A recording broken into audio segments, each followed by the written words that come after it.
मुझे बताएं थोड़ा सा मर्सीफुल इसके हुए, गोलकुंडा के शासक ने इनकी हेल्प की है, हाँ या ना? With the help of Golconda's ruler. लेकिन ये क्या करेंगे? अब देखो, फ्रांसीसी जब यहाँ पर आ गए तो फ्रांसीसियों को लगा कि हमारी 2 फैक्ट्री ओपन हो गई हैं। तो इन लोगों को ये तो लगता था, शुरुआत में तो ये बड़ा आपका ऐसे रिक्वेस्ट मोड पर रहते थे कि भाई साहब हमको परमिशन दे दो। लेकिन जैसे ही इनको थोड़ी सी शक्ति मिल जाती थी तो ये क्या करते थे फिर? तो इन्होंने सोचा कि यार शक्ति तो हमको मिल चुकी है, तो अब क्यों ना एक काम करें, आजमा के देखते हैं कि हमारे खिलाफ में कोई है भी या नहीं। एक सैनिक कार्यवाही करके देख लेते हैं छोटी सी। और उसी सैनिक कार्यवाही में इन्होंने क्या किया कि आपका 1672 में एक सेंट थोमे जगह है, सेंट टोमे, सेंट टोमे भी उसको बोलते हैं, या जिसको हम आपका संथामी के नाम से भी भारतीय इतिहास में जाना जाता है। उस संथामी पर इन्होंने युद्ध कर दिया। ठीक है, देख रहे हो? अब आप अभी तो रिक्वेस्ट मोड पे थे और अभी किस पे आ गए? एकदम से आपका आर्मी प्रैक्टिस पर आ गए, एकदम से सैनिक कार्यवाही पर आ गए। और 1672 में इन्होंने सेंट थोमे पर कब्जा कर लिया। गोलकुंडा के शासक को सूचना मिली, अच्छा हमारी बिल्ली हम ही से म्याऊं, अभी तो परमिशन मांग रहे थे, अब तुरंत ही आकर के हमारे क्षेत्र में सैनिक कार्यवाही भी करने लगे। कि यहाँ पर कौन थे अभी इस समय पे व्यापार कर रहे थे? अगर हम आपसे बात करें, जो डच लोग थे, तो डच लोग गए वहां पर गोलकुंडा के शासक के पास में, तो बोले तुमने कैसे लोगों को परमिशन दे दिया? ये अभी तक तो ये तुमसे रिक्वेस्ट मोड पर कह रहे थे व्यापार करेंगे, और अभी यहाँ पर सैनिक कार्रवाई करने लगे, और हमारी जगह सेंट थोमे को इन्होंने कब्जा लिया है, जो तुम्हारे शासन के अधीन आती है, यानी गोलकुंडा के शासक के अधीन आती है। उसने कहा इनको मजा चखाते हैं अभी। तो उसने अपने साथ में डचों को लिया और एक कार्यवाही कर दी, किसके खिलाफ? फ्रांसीसियों के खिलाफ। इस घटना को एक बार नोट करेंगे, लिखें। 1672 में 1672 में फ्रांसीसियों ने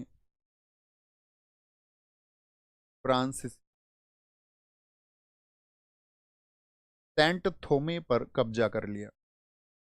सेंट थोमे, कई बार परीक्षाओं में ये आपका संथामी के नाम से भी आपको लिखा मिलेगा, संथामी, सतनामी, संथामी।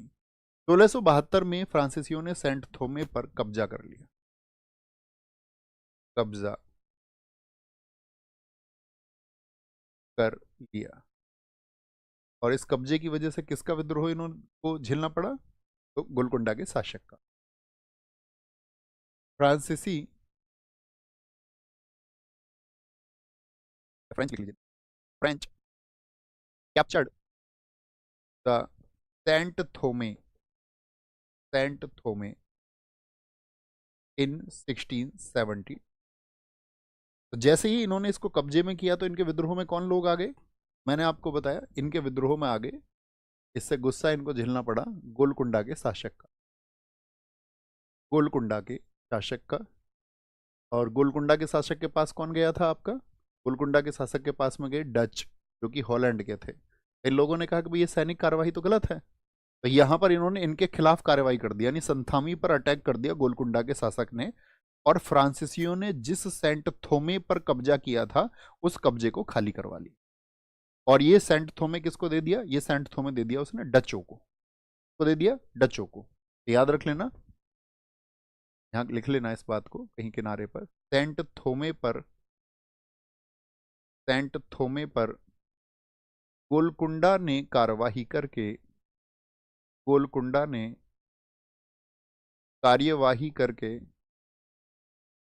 कार्यवाही करके, कार्यवाही करके उसे डचों को सौंप दिया, उसे डचों को सौंप दिया। इसको ट्रांसफर कर दिया उसको, कि भाई हमारे कृपा पात्र तो ये हैं, ठीक है, ये तो नालायक लोग हैं।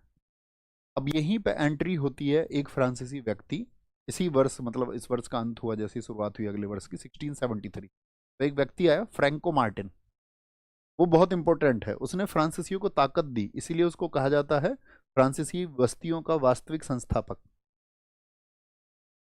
देखेंगे तो सतनामी पर कब्जा कर लिया इन्होंने। किसका हो गया कब्जा? वापस बोले आंसर फटाफट से, डच लोगों का। अच्छा मुझे एक बात बताओ, अभी तो कोई दिक्कत नहीं होती ना इस कलर से? मैं कहता था